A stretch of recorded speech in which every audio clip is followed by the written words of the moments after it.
Hi everyone, welcome to another series of basic strategies. Today we're going to be looking at the middle games, just basic ideas on the middle games. I think last time I did say that the middle game is probably the most important part of a chess game, and I think that's because primarily you can kind of memorize an opening, and the end game in a lot of cases is kind of solved. There is only one way to perfectly resolve an end game, and computers have solved I think end games with less than 8 pieces on the board, probably.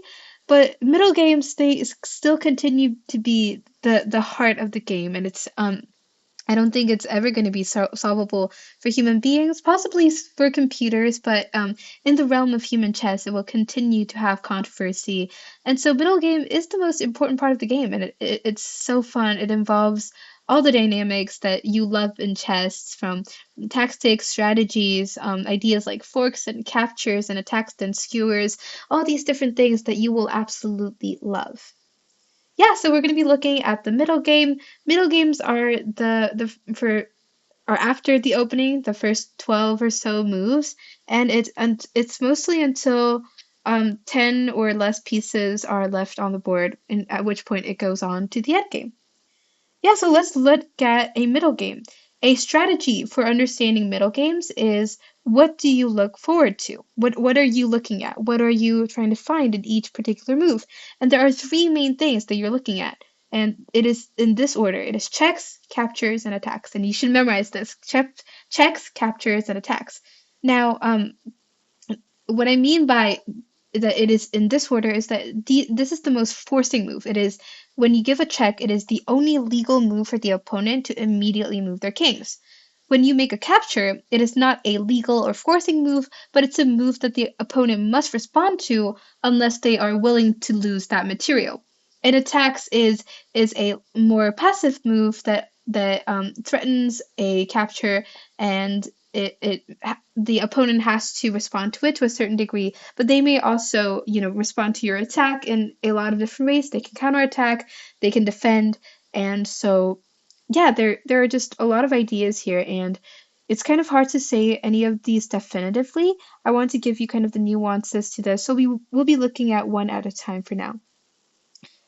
Let's look at some checks. So the checks are again the most powerful moves in chess because it forces the opponent to move. You can gain an advantage, do things like skewers and reveal checks and other such ideas, and you can eventually get to checkmate using these checks. And now I want to talk about more each of these ideas more in depth in our later series, but here's a couple of ideas that are kind of in checks. So when you're trying to spot the checks, you need to look around the king. You have to look what's close to the king, first of all.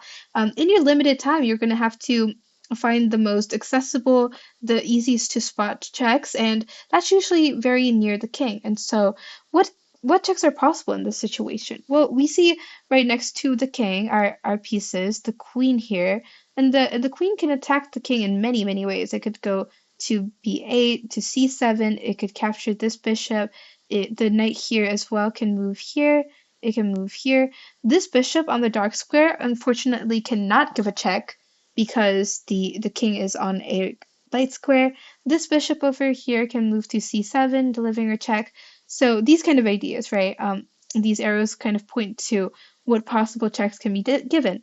And what you basically need to do is spot these checks, first of all, and analyze which giving which check is beneficial to you. And oftentimes, given checks isn't beneficial to you at all. Like in this case, none of these checks are actually valuable. It does not give you any advantage, and it's just a move that wastes kind of your time to develop and to solidify your advantage. So yeah, we'll deal a lot more about whether a check is valuable, what kind of ideas are surrounding advantageous checks. But here's just a couple of ideas. So when you're looking at checks, the first thing you want to think of is, oh, if I gave this check, is there any other pieces on the enemy side that could attack me? So that kind of solves a lot of problems here. If I moved my queen here, what would attack my queen, this king, right?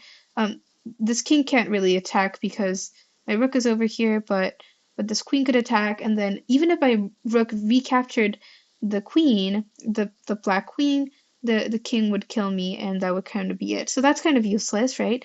We can also move the rook here, but same thing. They're just gonna capture with the queen. I can take back, but then they're gonna take back, and so I would be just down a rook. These kind of calculations are all necessary, right? Also think, what advantage am I actually gaining from giving a check? Like, you can give checks and then the king can run away and you could not materially lose anything, but that's kind of wasted time, wasted effort. Like, each move, I think, should fundamentally be for your some kind of benefit, some kind of long-term meaning, and making kind of useless moves in chess is really not the way to go. Yeah, and the next idea we have is captures. This is very intricately tied to what we were just talking about. Captures are the next most powerful move in chess, apart from checks, because it is not a legally binding move. By taking away directly the enemy piece, you can threaten them to take it away permanently. If they do not recapture, you kind of force them to react, and if they do not react, you gain advantage and solidify your position against their king. Yeah, so let's look at in this case, what are possible captures that can be made? For example, what can this knight capture? This knight can capture the rook here on e8. What can this queen capture? It can capture this bishop over here. This bishop is actually hanging. So that's a really interesting position to look at, because if you took this bishop with a check, then then it would make the king move somewhere like here or here, and that could possibly lead to a checkmate attack. The queen can also take on g7. It can take on d3, and yeah, what else can we do? Mm, I think that's it mostly. So let's look at the captures that we see here. What would actually work? Well, the knight can take here, and this would be a significant advantage because we're gaining 2 points. Remember, the knight has 3 points, and the rook has about 5 points. So we could gain an advantage, but I think the most important thing would be taking this bishop, gaining 3 points because we don't lose anything because of it, and then giving a check, forcing them to move, and then making some kind of attack with the knight, kind of forcing a checkmating attack. So yeah, calculations are definitely necessary, even if we abide by these ideas. But remember, checks, captures, and attacks, all these things you must be looking at all the times during the middle games. And the same thing goes for your own position as well, right? It's like, what can the enemy piece attack, capture, and check? So, is my king in a checkable position? Can the enemy deliver a check that would be devastating to my position? Can the enemy take a piece that I have? Is a capture available to us for free? Is there any attacks that they can make that I can't escape from, or that would ruin kind of my tempo and my momentum? Those kind of ideas are very important. Yeah, let's try again spotting some of the captures here. We see that this knight is kind of there, just hanging. We can take it with this knight. We can take it with this queen, and this pawn is also here. We can take it with the bishop, but we do see that it is guarded by another bishop. And yeah, what else can we take? We can take this pawn, but it's guarded by the rook. And I think that's mostly it with the position. Yeah, so these are the kind of ideas, right? These attacks that can possibly happen. Oh yeah, you can take this knight on c6 as well. And let's look at some viable options. If you had to make a capture absolutely and necessarily, which one should you choose?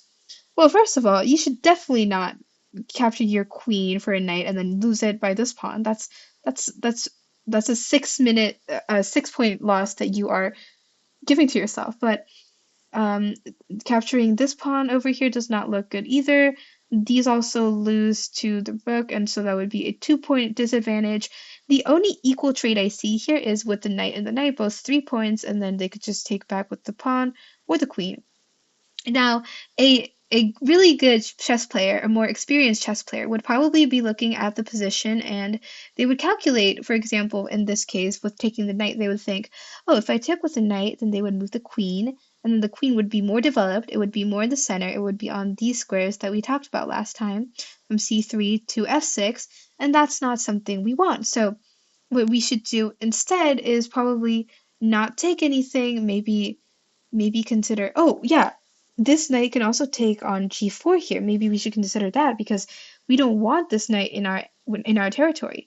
In our half of this in our half of the board, we don't really want any enemy players to be lodged in there. So possibly taking this could be an option. All these ideas play into our ideas of spotting captures. Okay, now on with the attacks. The attacks are moves that threaten a capture, and if the enemy does not respond immediately, they will lose a piece. And so it is very important to analyze which attacks are worth making and which attacks are not worth making. The attacks that are most worth making are the ones the enemy cannot escape from. If you can make an attack and the enemy cannot respond in time to escape, those are also called trapped pieces. Those are the cases where you absolutely want to make that attack. Um, Times when you don't really want to make it is when the enemy can very easily run away, and running away also kind of develops their position, puts them in a better kind of um, place than it was in before. Those are not moves that you want to play. Yeah, so let's look at some examples here on the attacks. What attacks can you make in this position? Well, let's see. I think I can move this pawn here to g6, and it would be a move that is foreshadowing a capture here. But the thing is, they can just take it with the pawn, right? So it's not really much of an attack. What else? I can move my rook here. Or actually, it's really only meaningful when you make attacks to unguarded pieces. And the enemy position does not seem to have a lot of unguarded pieces, but for example, if the king wasn't here and the rook wasn't here as well, then the kind of attack for you to attack this rook would be an advantageous move. So again, analyzing which attacks are worth using your precious one movement for is very, very necessary.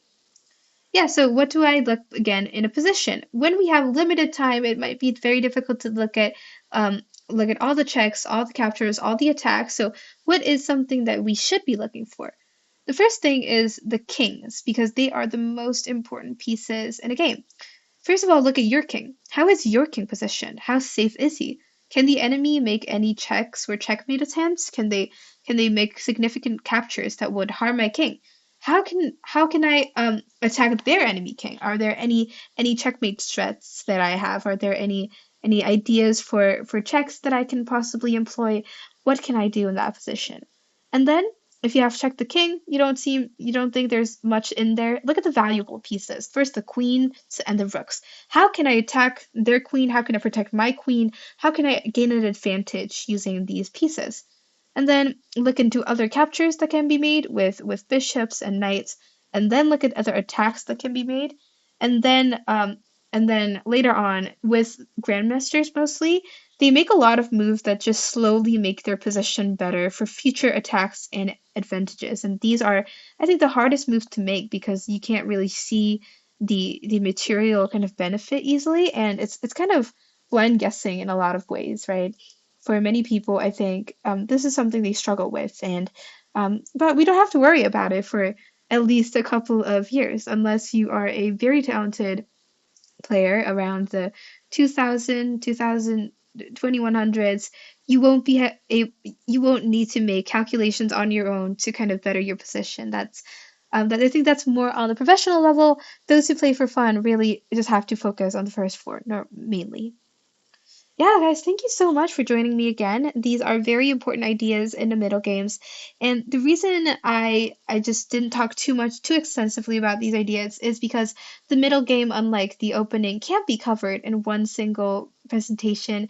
It's just too extensive, too much information in there. And later on, our series is on beginner chess. We'll be focusing more on tactics in the middle games, and we'll be practicing puzzles and other kind of ideas and themes within middle games. And yeah, you'll be able to slowly get better. I think more than openings, middle games is an area you need to continue repetition in. You need to familiarize yourself and be able to spot things immediately once they show up. And this just requires a lot of dedication and time. I hope that you have been encouraged a bit to look more into these ideas and that you're willing to learn. Yeah, you're willing to learn a bit more about these. And I just God bless you in your chess journey, and may we continue in it together. Thank you so much for your support, and bye bye.